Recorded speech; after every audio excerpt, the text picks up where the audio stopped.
Hi കൂട്ടുകാരെ, പുതിയൊരു വീഡിയോയിലേക്ക് എല്ലാവർക്കും സ്വാഗതം. അങ്ങനെ പത്മ വേദയുടെ കല്യാണ നിശ്ചയം പെട്ടെന്ന് ഉറപ്പിക്കാൻ ഒരുങ്ങാണ് കേട്ടോ. തൻ്റെ ഏട്ടന് ഈ വിഷയമൊക്കെ ഉള്ളിൽ ചെന്നതിനെ തുടർന്ന് വലിയ വിഷമമുണ്ട് പത്മക്ക്. അപ്പോൾ ഏട്ടനാണെങ്കിലോ തൻ്റെ മകനൊരു ഫ്രോഡാണ്. അപ്പോൾ അത് അധികം ദിവസം നിന്ന് കഴിഞ്ഞാൽ അത് വെളിയിൽ വരും. സൂര്യ കണ്ണിങ്ങുള്ളവനാണെന്ന് തൻ്റെ ആങ്ങളെ മനസ്സിലാക്കിയിരിക്കുകയാണ്, പത്മയുടെ ആങ്ങളെ മനസ്സിലാക്കിയിരിക്കുകയാണ്. അപ്പോൾ ഈ ഒരു കഥ കേൾക്കുന്നതിന് മുന്നേ ഇതിന് തൊട്ട് മുന്നിലുള്ളവ ഇത് കേട്ടാൽ നിങ്ങൾക്ക് ഈ വീഡിയോ എന്തെന്ന് മനസ്സിലാവും കേട്ടോ. അപ്പോൾ വേദയെ പൂട്ടാൻ ഒരാളെത്തുന്നുണ്ട്. വേദയുടെ മുറച്ചെറുക്കൻ, അതായത് പത്മയുടെ ആങ്ങളയുടെ മകനാണ് കേട്ടോ. അതുപോലെ ആങ്ങളക്കൊരു മകളും ഉണ്ട്. അപ്പോൾ അവർ രണ്ടുപേരും കൂടിയാണ് ഇനി പ്രശ്നങ്ങൾ ഉണ്ടാക്കുന്നത്. അങ്ങനെ ഈ സമയം വേദ വലിയ സന്തോഷവതിയാവുകയാണ്. കാരണം നല്ലൊരു ചെറുക്കൻ, നല്ല ഭംഗിയുള്ള ഒരു ചെറുക്കൻ UK-യിലുള്ളവനാണ്. തൻ്റെ അമ്മ തനിക്ക് വേണ്ടി നല്ലതേ ഉറപ്പിക്കത്തുള്ളൂ എന്ന വിശ്വാസമുണ്ട്. അപ്പോൾ സൂര്യയുടെ വിശ്വാസം തകർത്തിരിക്കുകയാണ്. സൂര്യക്ക് അത് വിശ്വസിക്കാനാവുന്നില്ല. സൂര്യ പറയാണ്, ഒരിക്കലും നന്ദിനി ഇത് വിശ്വസിക്കരുത്, ഈ പറയുന്ന വേദയെ കൊടുക്കാനാണ് വന്നിരിക്കുന്നത്. അപ്പം നന്ദിനി അടക്കം പറയാണ്, സൂര്യ സാർ എന്ത് കൊടുക്കുന്നു എന്ന് പറയുന്നത് നിങ്ങളുടെ അമ്മയുടെ ആങ്ങളയുടെ മകനാണ്. ആ മകനെ കല്യാണം കഴിച്ചു കൊടുക്കുന്നതിൽ എന്താ കുഴപ്പം? അപ്പോൾ ഈ സമയം പറയണം, ഇതൊക്കെ നീ പറയുന്നത് ശരിയായിരിക്കും, പക്ഷേ അവന് ഞങ്ങൾ കുഞ്ഞുനാളിലെ ഇവിടുന്ന് പോയതാണ്. അവൻ്റെ കുഞ്ഞുനാൾ എന്തെന്ന് അറിയാൻ പോലും ഞങ്ങൾക്ക് ഒരു സമയം കിട്ടിയിട്ടില്ല. നാട്ടിൽ നിൽക്കാത്ത ഒരു വ്യക്തി, UK-യിലായിരുന്ന ഒരു വ്യക്തി, ഇങ്ങോട്ട് വിവാഹവും ഇത്രയും നാളും കോണ്ടാക്റ്റും കാര്യങ്ങളൊന്നും ഇല്ലാത്ത ഒരു ആങ്ങള ഇന്ന് എൻ്റെ മമ്മിയെ തേടി വന്നിട്ടുണ്ടെങ്കിൽ അതിന് പിന്നിൽ ഒരു ബാക്ക്ഗ്രൗണ്ട് ഉണ്ട്. ആ ബാക്ക്ഗ്രൗണ്ട് എന്തെന്ന് എൻ്റെ മമ്മി മനസ്സിലാക്കുന്നില്ല. അത് മനസ്സിലാക്കണം. അവനൊരു ഫ്രോഡാണ്. അവൻ്റെ മുഖത്ത് അത് എഴുതി വെച്ചിട്ടുണ്ട്. അവന് പക്ക ഫ്രോഡാണ്. അപ്പോൾ നന്ദിനി പറയണേ, സൂര്യ സാർ എല്ലാവരെയും അങ്ങനെ ആ കണ്ണിൽ കാണേണ്ട, അതുകൊണ്ടാണ് സൂര്യ സാറിന് അങ്ങനെ തോന്നുന്നതെന്ന് പറയാം കേട്ടോ. അപ്പോൾ ഈ സമയം ഞാൻ എല്ലാവരെയും അങ്ങനെ കാണുന്നില്ല. കാരണം ചിലവർ ഈ എല്ലാം ചെയ്യുന്നൊരു വ്യക്തി അഭിനയിക്കുന്നത് കാണുമ്പോൾ അത് മുഖത്ത് നിന്നും വായിച്ചെടുക്കാനുള്ള ആ ഒരു കഴിവ് എനിക്കുണ്ട് എന്നെ നീ കൂട്ടിക്കോ. അതുകൊണ്ട് ഞാൻ എന്നോട് പറയുകയാണ്, ഈ പറയുന്ന വേദയെ കെട്ടാൻ വന്ന ഇപ്പം എൻ്റെ അമ്മാവൻ്റെ മകൻ എന്ന് പറയുന്നവൻ വളരെ ഫ്രോഡാണ്. അവനെ വിശ്വസിച്ചുകൂടാ, അവൻ പക്ക ഫ്രോഡാണ്. അപ്പോൾ അതുകൊണ്ട് ഈ വിവാഹം ഞാൻ നടത്തില്ല. അപ്പോൾ ഉടൻ തന്നെ നന്ദി പറയാണ്, അത് നടത്തില്ലെന്ന് പറഞ്ഞിട്ട് കാര്യമില്ലല്ലോ. കാരണം അത് നടത്തില്ലെന്ന് പറഞ്ഞാലും ഈ പറയുന്ന അവനെ സപ്പോർട്ട് ചെയ്യാൻ എല്ലാവരും ഉണ്ട്. അതുമാത്രമല്ലല്ലോ, അവനൊരു നല്ലൊരു പയ്യനാണ്. ഇപ്പോൾ ഈ വിഷത്തെ ചൊല്ലിയിട്ട് എല്ലാവരും ഞാനാണല്ലോ ആപ്പിൾ കൊണ്ടു കൊടുത്തത്, അപ്പോൾ ഈ ആപ്പിളിൽ വിഷം ഞാനാണ് പകർത്തിയെന്ന് പറഞ്ഞ് പത്മാമ്മയുടെ അവരുടെ മകളും എല്ലാവരും എൻ്റെ നേർക്കെടുക്കുമ്പോൾ ഈ അമ്മാമ്മൻ്റെ മകൻ, അതായത് ഈ വേദയെ കെട്ടാമെന്ന ഈ മുറിച്ചെറുക്കനല്ലേ എന്നെ രക്ഷിച്ചത്. അവിടെ പറഞ്ഞത് ഇവൾ ഒരിക്കലും അത് ചെയ്യില്ല, എനിക്ക് തോന്നുന്നില്ല, ഇവൾക്ക് അതിന് ചെയ്യേണ്ട ആവശ്യമുണ്ടെന്ന് എനിക്ക് തോന്നുന്നില്ല എന്നൊക്കെ പറഞ്ഞ് എന്നെ രക്ഷിച്ചത്. അതൊക്കെ അവൻ്റെ ഒരു അഭിനയമാണ്. അത് മനസ്സിലാക്കാനുള്ള ബുദ്ധി നിനക്കില്ല. നീ ഇത്രയും അനുഭവങ്ങളിലൂടെ അത് പഠിച്ചില്ല നന്ദിനി എന്നൊക്കെ പറയുമ്പോൾ നന്ദിനി പറയണം, ഓ എനിക്കൊന്നും അറിയത്തില്ല, നിങ്ങൾക്കെല്ലാം സംശയക്കണ്ണിൽ കാണുന്നത് കൊണ്ടാണ് സൂര്യ സാർ ഇങ്ങനെയൊക്കെ പറയുന്നത്. ഞാനങ്ങനെ ആരെയും സംശയക്കണ്ണിൽ കാണാറില്ല. കാണുമ്പോൾ എനിക്കൊരാളെ സംശയം തോന്നിക്കഴിഞ്ഞാൽ അവന് അത് പക്ക ഫ്രോഡായിരിക്കും. അതങ്ങനെയാണെന്ന് പറയുന്നത് കേട്ടോ.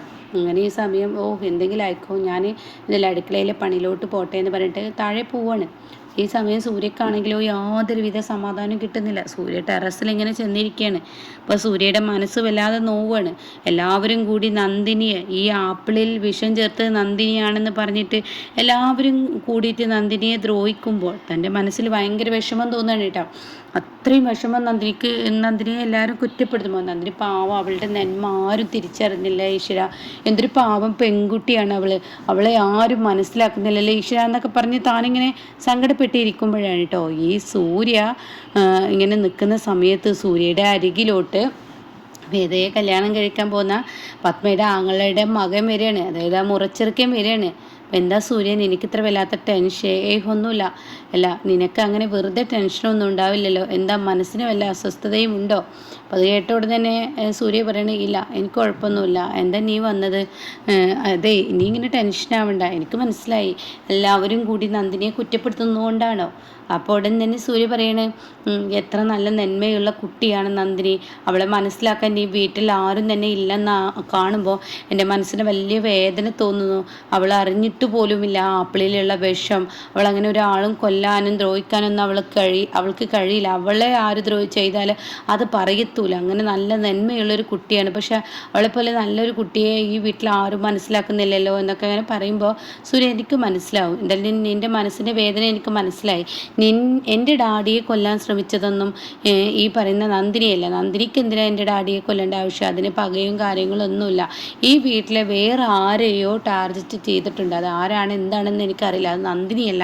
ഈ വീട്ടിൽ ഇങ്ങനെ ഒരു വിഷം വരാൻ ആരോ പണി കൊടുക്കുന്നുണ്ട്. അതാരാണ്? അപ്പോൾ ഉടൻ തന്നെ സൂര്യ പറയണ ഈ വീട്ടിൽ പലതും നടക്കുന്നുണ്ട്. അതാരാണ് എന്താണെന്ന് വ്യക്തമായി എനിക്കും അറിയാം. അപ്പോൾ അതുകൊണ്ട് ഞാനത് പറഞ്ഞാൽ എൻ്റെ മമ്മി എന്ന് പറയുന്നവർ അത് വിശ്വസിക്കൂല. അവർക്കെല്ലാം കണ്ണും പൊട്ടി വിചാരിക്കുകയാണ് അവരെല്ലാം ചെയ്യുന്നത് ശരിയാണെന്നൊരു തോന്നലാണ്. പക്ഷെ അവർ ഒരു കുഴിയിൽ വീഴും. ആ വീഴുന്ന ദിവസം അവരന്ന് നന്ദിനിയുടെ കാല് പിടിച്ച് കരഞ്ഞാൽ പോലും അവർ ചെയ്ത പാപത്തിൻ്റെ അവരത് മാറില്ല എന്നൊക്കെ ഇങ്ങനെ പറയണം.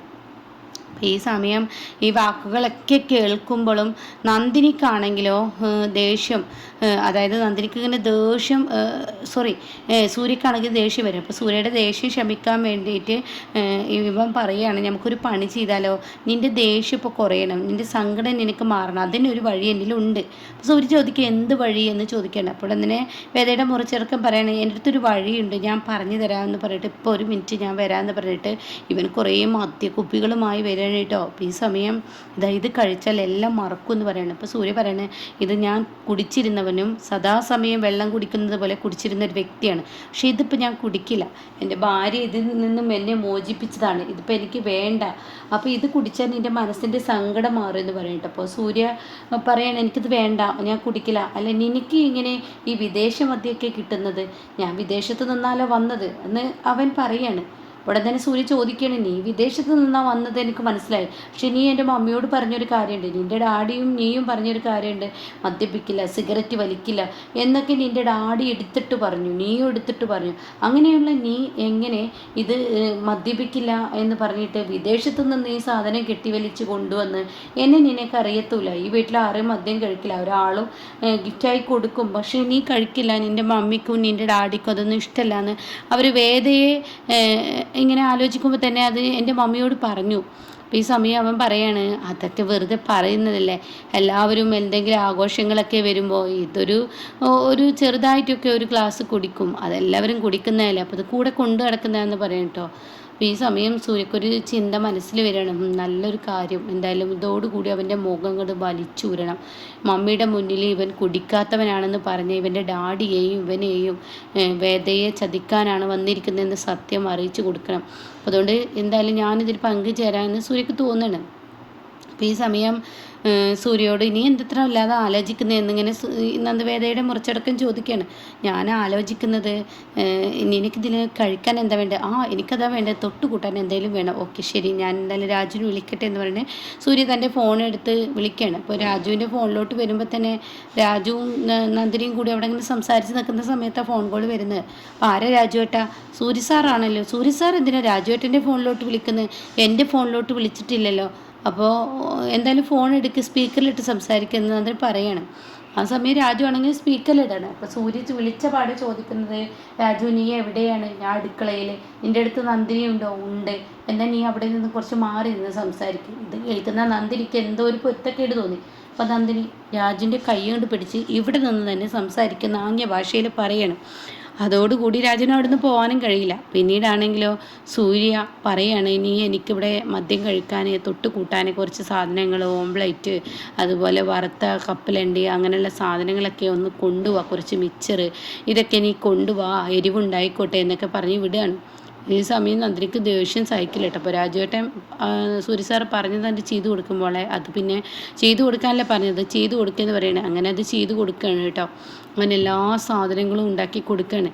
അങ്ങനെ പിന്നീട് സൂര്യ ആണെങ്കിലോ, നീ രാജു എന്താ വരാത്തത്? നന്ദിനി കാണും മുന്നേ എനിക്ക് ഇവിടുന്ന് പോകണമല്ലോ, രാജു എന്താ വരാത്തതെന്നൊക്കെ പറഞ്ഞ് സൂര്യ ഇങ്ങനെ ടെൻഷൻ അടിച്ച് നിൽക്കുകയാണ്. ആ സമയം കാണാൻ കടന്നു വരുന്നു ഈ പറയുന്ന നന്ദിനി കേട്ടോ. അങ്ങനെ നന്ദിനിയെ കാണുന്ന സൂര്യ അങ്ങ് ഞെട്ടിപ്പോവാണ്. ഇതേ സമയം സൂര്യ ഇങ്ങനെ പേടിയോട് കൂടി നിൽക്കുക. അപ്പോൾ നന്ദിനി ഇങ്ങനെ ദേഷ്യത്തോട് കൂടി നോക്കുകയാണ്.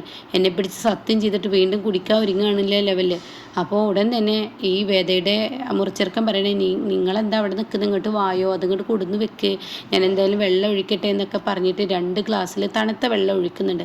അതിനുശേഷം ഒരു ഗ്ലാസ്സിലോട്ട് ഈ മദ്യം വെക്കണം കേട്ടോ. അപ്പോൾ ഈ സമയം സൂര്യ ചോദിക്കണേ, ഇതെന്താ 2 ഗ്ലാസ്, ഞാനും നമുക്ക് 2 പേർക്കും കുടിക്കാനല്ലേ എന്ന് പറയാണ്. അപ്പോൾ ഈ സമയം നന്ദിനി പറയണേ, അയ്യോ നിങ്ങളൊന്നും വിചാരിക്കരുത് കേട്ടോ, സൂര്യ സാറിനെ ഇതിൽ നിന്ന് ഞാൻ മോചിപ്പിച്ചെടുത്ത് വളരെ കഷ്ടപ്പെട്ടിട്ടാണ്, അപ്പോൾ ഇനി ഇത് കൈകൊണ്ട് തൊടാൻ സമ്മതിക്കില്ല.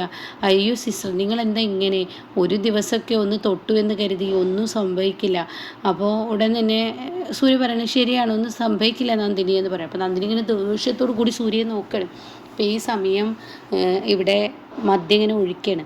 അപ്പോൾ ഒരു ഗ്ലാസ്സിൽ മദ്യം ഒഴിച്ചിട്ട് സൂര്യയുടെ കയ്യിൽ കൊടുക്കുകയാണ്. അപ്പോൾ സൂര്യ പറയാണ്, നീ കുടിക്കുന്നില്ലേ എന്ന് ചോദിക്കുകയാണ്. അപ്പോൾ ഈ സമയം അവനങ്ങ് പറയാണ്, ഞാൻ കുടിക്കുന്നില്ല, ഞാൻ കമ്പനിക്ക് വെള്ളം ഒഴിച്ചത് അതിനാണ്, ഞാൻ പച്ചവെള്ളം കുടിച്ചോളാം, നീ മദ്യം കുടിച്ചോ, നീ പറഞ്ഞിട്ടല്ലേ ഞാൻ ഈ മദ്യമൊക്കെ ഒഴിച്ചു കൊണ്ടുവന്നത്, നീ പറഞ്ഞിട്ടല്ലേ ഇതൊക്കെ കൊണ്ടുവന്നതെന്ന് പറയുമ്പോൾ സൂര്യക്കങ്ങ് ദേഷ്യം പിടിക്കണം കേട്ടോ.